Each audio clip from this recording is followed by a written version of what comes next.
сәлеметсіздер ме құрметті қонақтар, қош келдіңіздер. Бізде мектеп алды күндер таяқтауға смартфондағы интернет жүйесіне саяхат атты ашық сабағымызды бастаймыз. Ал енді балалар, маған қараймыз. Маған қараймыз. Әдемілеп тұрып, қонақтармен амандасайық. Сәлеметсіздерме, бүгінгі күн сәтті болсын, күніміз де жақсы болсын. Біз балдырған баламыз, жақсы білім аламыз, қостай қанат қағамыз, дүниені арамыз, оқу білім аламыз.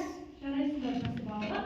Бізде бүгінгі ашық сабағымыздың тақырыбы смартфондағы интернет жүйесіне саяхат деп аталады. Ендеше балалар, смартфондағы қандай жүйелерді білеміз? TikTok, тағы? WhatsApp, Instagram, YouTube, WhatsApp. Өте жақсы. Ендеше біз осы жүйелерді біз өмірде телефонды көп көреміз, ендеше бүгінгі сабағымызда қолданып отырып, оның қандай ерекшеліктері бар екенін көретін боламыз, танысатын боламыз. Ендеше балалар, біз жиі көретін TikTok, Instagram, YouTube деген жүйелерден осыдан не көреміз, нені көп қызықтаймыз? Ән айтамыз, мультик айтамыз, мультфильм көреміз, суреттер көреміз, ән айтамыз, тағы кино көреміз. Ол жерден өзімізге қажетті өмірімізге қажетті барлық ақпараттарды осы жүйелерден біле алады екенбіз, осыны таба алады екенбіз. Ендеше бізде сол жүйеде бүгінгі сабағымызда Google әлемі және Instagram, TikTok осы жүйелерді кеңірек түсінетін боламыз. Бізге бала тағы қонақ келе жатқан жер сияқты. Бұл кім екен?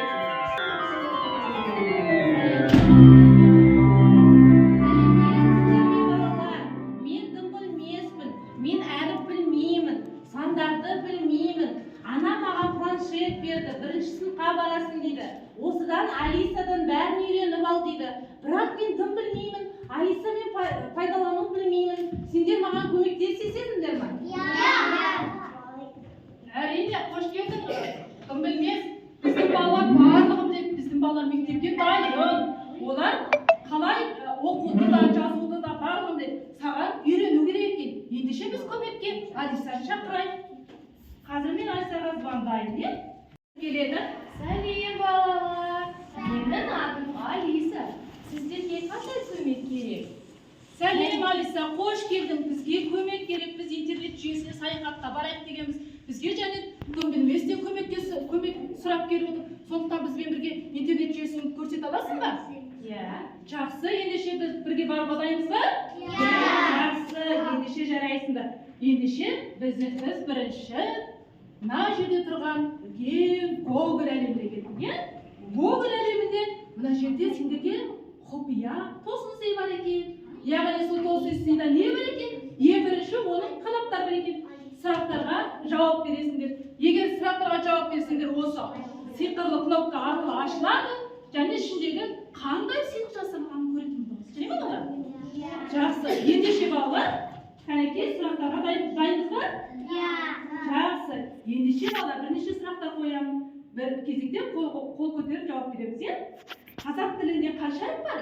42 әріп бар. 42 әріп бар. Әріп дегеніміз не? Әріп дегеніміз? Дыбыстың таңбасы. Дұрыс па балалар? Дыбыстың таңбасы екен. Әріптерді қайтеміз біз? Жазамыз, оқимыз. Оқимыз, көреміз екен. Өте жақсы. Әріптерде біз не құраймыз балалар?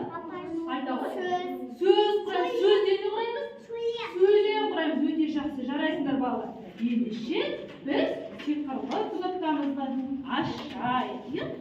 Қазір мен сиқырлы кнопканы басайын. Қанша дауыстарымыз болса, сонша бұға бөлінеді. Дұрыс па балалар? Бұл дегеніміз сөзде қанша дауысы дыбыс болса, сонша дыбысқа бөлінеді. Өте дұрыс. сізге қазір бірнеше буын түрлерін көрсетейін қонақтарымызға. Буын түрлерін көрсетпес бұрын мен сендерге бірнеше буындарды көрсетіп келейін, сендер буынға бөлесіңдер. Қараңдар балалар, бізде қара сурет көріп тұрсыңдар? Бала. Неше буын? Келесі? Келесі?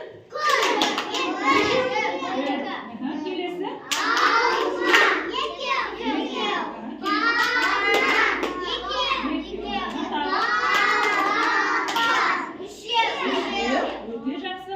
Мынау қандай? Жұлдыз? Әдемі. Неше буын болды? Қайтарып берші. Неше буын болды? 3 буын. Жақсы, жарайсыңдар. Ендеше бізде балалар қазір буынға 2 дыбысты буын қосып көрсету керек болатын болды. Бізде жұлдыздар бірнеше 3 жұлдыздардың алақаны, табаны және жұлдыз қосып буынға оқимыз. Ендеше қайреке. Тұра қаламыз қайреке. Жұлдыз қорқыттар оқимын дегендер және табанға оқимын дегендер, мына жаққа алақанмен оқимын дегендер, кәне алақанмен оқимын дегендер. Мына жаққа тұрамыз, кім алақанмен оқығысы келеді? Алақанмен.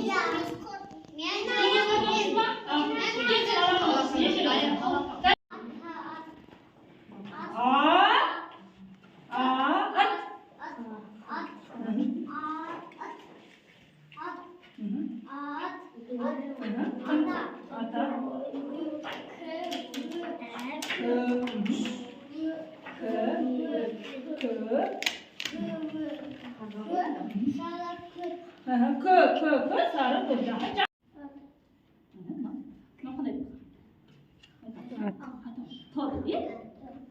Екі қосқанда ат жарайсың. Өте жақсы. Баға өтсек тоқып береміз кәнеке. Келе ол кел.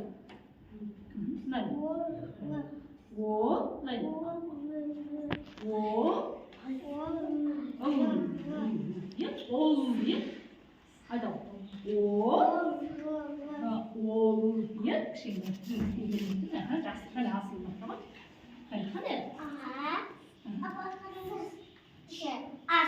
Молодцы. Жарайсың тамаша. Келе ол. Қане келесі. Айда.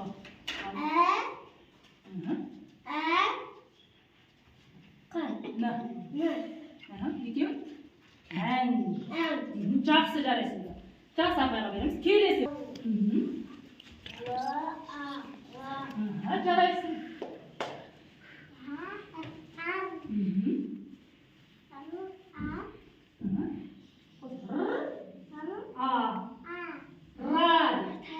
Жақсы. Келесі.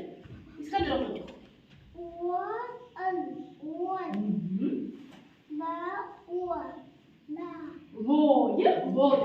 Келесі. Келесі.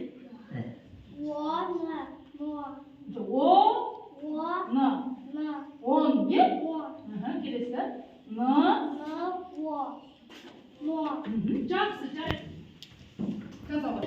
Тез. Уақыт бізде шектеулі, тез бітіреміз. Әзір үшін жасқамыз. Жарайсың. Жарайсың,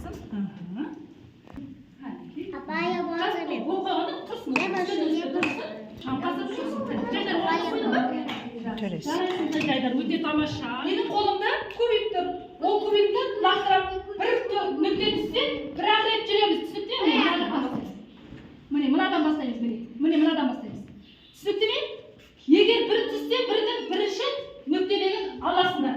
Екі түссе, келесіге деп аттап, бір, екі деп аттап, екінші нүктелерін нені ашамыз, балалар? Шеңберді ашамыз. Түсінікті ме, балалар, ойыншықты? Ал ендеше мен мына жақтың айзеремен асылын шыға берсін. Ал енді мен қазір айландарды жоқ, мен бірінші түсіріп алайын, сосын міне екі деген бар. Ал енді астыдағы мен аламын. Қандай сан? 3 деген өте жақсы. Дұрыс, мына жағына қоямыз. Ал сен артта барып тұрған. Қане келесі. Қане. Бір рет астыдағы сан. Аламыз. Сен екі қайда. Мына оқы. Екі. Сен ол неше отыр? Екі азайту бір. Екі екіден бір жаға неше болады? Бір, өте жақсы, дұрыс айтасың. Отыра. Келесі. Екі рет жүреміз. Бір, екі. Қой соған. Бес, жақсы. Bir рет жүреміз. Bir рет. Тек қыз басқа да болады. Артқа барады. Келесі екі бала. Келесі жаңғазымен жайда. Екі рет. Bir. Сен ажы тұрдың ғой? Bir. Екі деп мынаны аласың. Не? Мынаны. Алау. Көрсетіп, балалар дауыстарын көрсетіп, санды көрсетеміз қонақтарға. Артқа тұра ғой. Нұрым сен қандай? Ой, жайда сен қандай сан алсың сен? Дауысына қатты шығар. Көрсет. 4 деп айтамыз, е? Қатты. Жақсы. Дауыстан келесі. Нұрменен мейірбеке. Бір. Алау аясындағы сан. Алау. Көрсет. Қандай сан? Қандай? Сен қандай сан? 5 деген сан. Жақсы отырады. Келесі. Так, кім екеуі, е? Екі рет жүрсің. Екі. Мынаны аласың. Екі деген мынаны аласың. Бір, екі.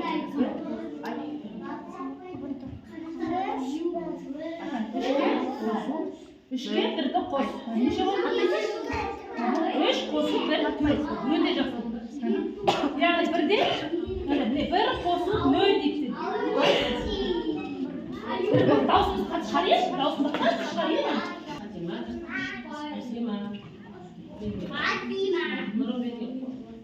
Мына жерде кішкене келесі. Кәне, екі баланы көрейік, е? Кәне, екі. Екі деген бір, екі. Екі деген астына аласың. Беші деген сан. Мынау 9. Қайта, дауысты қатты шығаршы. Қайта қайт.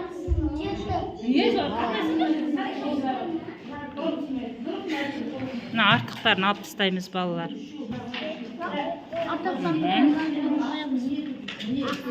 Қайсысы көп? Көрсет.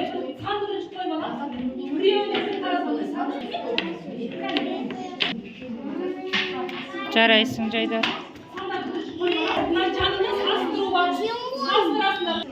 Өте тамаша, жарайсың.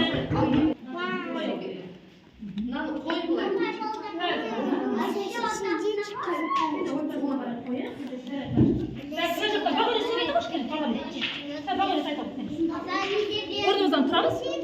Орнымыздан тұрамыз. Қай жағы аз асып, көрсет. Қай жағы көп асып, өте жақсы жарайсың. Неше асып мына жақта? Мына жақта? 4 асып, аз екен, е? Өте жақсы. Неше асып? 2. Мына жақта неше асып? 5. Қай жағы көп? Қай жағы аз болып тұр?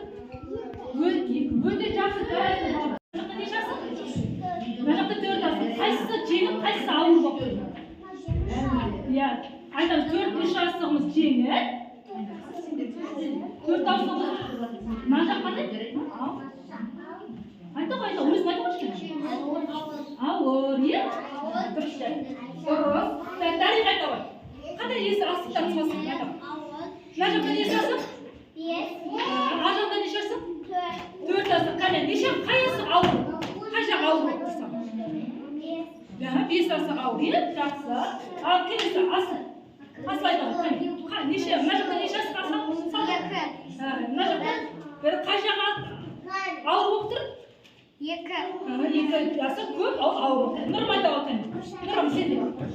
Нұрым айта қой. Нұрымда 3 қандай белгі қойдың? Тең, е? Ал екеуі бірдей болып тұр. Қайсы ауыр, қайсы жеңіл болып тұр? Екеуі қандай болып тұр? Бірдей болып тұр, е? Екеуі бірдей болып тұр. Өте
тапсырмаларын білімдерін көрсету мақсатында орындалды.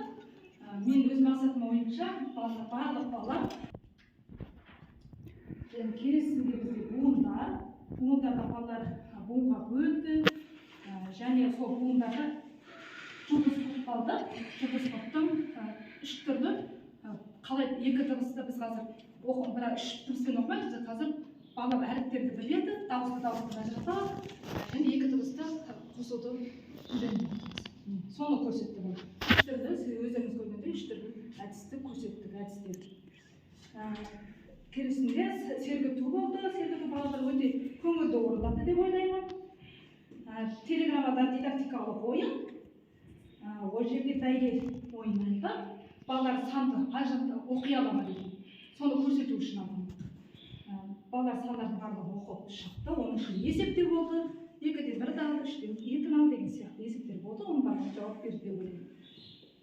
YouTube жүйесінде асық технологиясы біз негізі өзіміз группада екі технологиямыз бар негізі. Бүгін осы жыл бойы жалғастырып келе жатқан Фейвер технологиясы. Бұл жерде әртүрлі пішіндер бар, геометриялық пішіндер. Бұны көбіне математикадан қосып, құрастырудан сондай сабақтар бар. Суреттер құрастырады. Бұл Фейвер технологиясын қолданамыз. Және асық технологияны түрлі тапсырмаларды орындап отырамыз.